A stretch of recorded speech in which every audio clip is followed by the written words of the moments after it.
Hello bachcho, let's read the question. The change in internal energy U can be brought about two ways, either by allowing the heat to flow into the system or out of the system by doing work on the system or the work done by the system.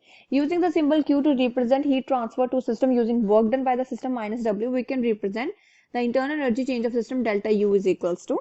First law of thermodynamics, if the reaction is carried out in a closed container, the constant volume, so that delta V is equals to 0, Q is equals to delta U. On the other hand, if a reaction is carried out in an open vessel that keeps the pressure constant and allows the volume of the system to change freely, in such case delta V is not equals to 0, minus W is equals to P dot delta V. Hence, QP is equals to delta U plus P delta V, QP is equals to Q plus N RT. As reaction carried out at constant pressure are so common that the heat change for such process is given as special symbol delta H, called the enthalpy of change of the reaction. The enthalpy H of the system is the name given to the quantity U plus PV.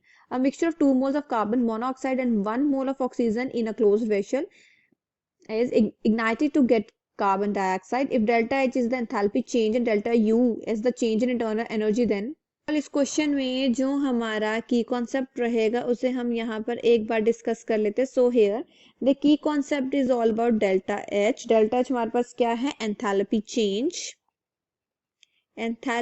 Change and delta U.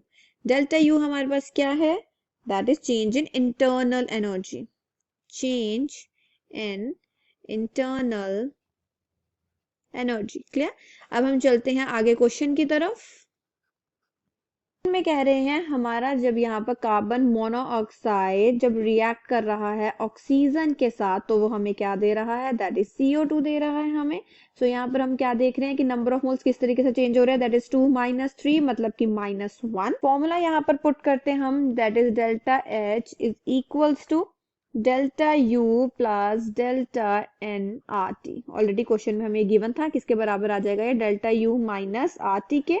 Hence हम यहाँ पर क्या देख रहे हैं कि यहाँ पर जो हमारा डेल्टा H है वो कम है देन डेल्टा U. क्लियर?